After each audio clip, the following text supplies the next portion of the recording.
আমরা টাকা ছাপাতে চাচ্ছি না।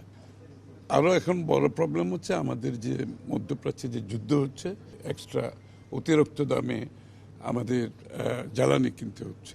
ঋণ নির্ভর অর্থনীতির থেকে বিনিয়োগ নির্ভর অর্থনীতির কথা বলছি। না, চ্যালেঞ্জ তো অবশ্যই অনেক বড়, সেটা তো আপনারা বুঝতেই পারছেন। অর্থনীতি, আমরা যে অর্থনীতি ইনহেরিট পেয়েছি,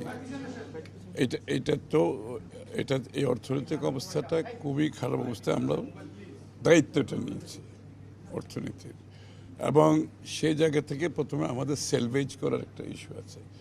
সেলভেজ করে আমরা সামনের দিকে অর্থনীতিটাকে, যে আমরা ইলেকশন ম্যানিফেস্টোতে যে কমিটমেন্টগুলো করেছি মানুষের, জনগণের কাছে, আমাকে সেটাও মিট করতে হবে।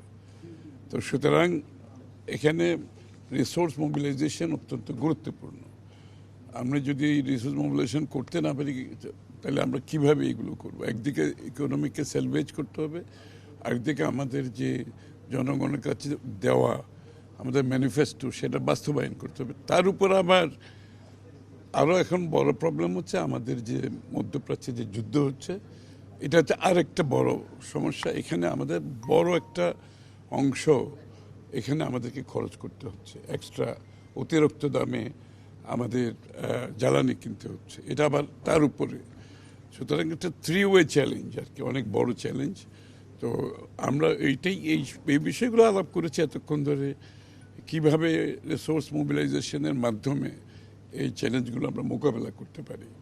তো বিস্তারিত আলোচনা হয়েছে। আমরা এটা তো রিভিউ করতে হবে কনস্ট্যান্টলি, এটা ফাইন টিউনিং করতে হবে। যখন সব কিছু সমাপ্ত হবে তখন আপনাদের জানাতে পারবো। না, জিডিপির আকারের সাথে কর, জিডিপি রেশিও সব কিছু তো, এটা তো সব রিলেটেড ব্যাপার, তাই না? তো সুতরাং অর্থনীতিটাকে যদি আমরা চাঙ্গা করতে না পারি, দিনের শেষে তো ট্যাক্স জিডিপি বাড়ানো তো খুব কঠিন এখানে।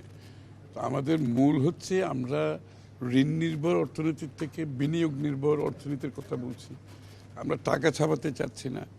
তো এটা করতে গেলে তো আমার বিনিয়োগ যাতে আকৃষ্ট হয় দেশি বিদেশি, এবং তার মাধ্যমে কর্মসংস্থান যাতে সৃষ্টি হয়।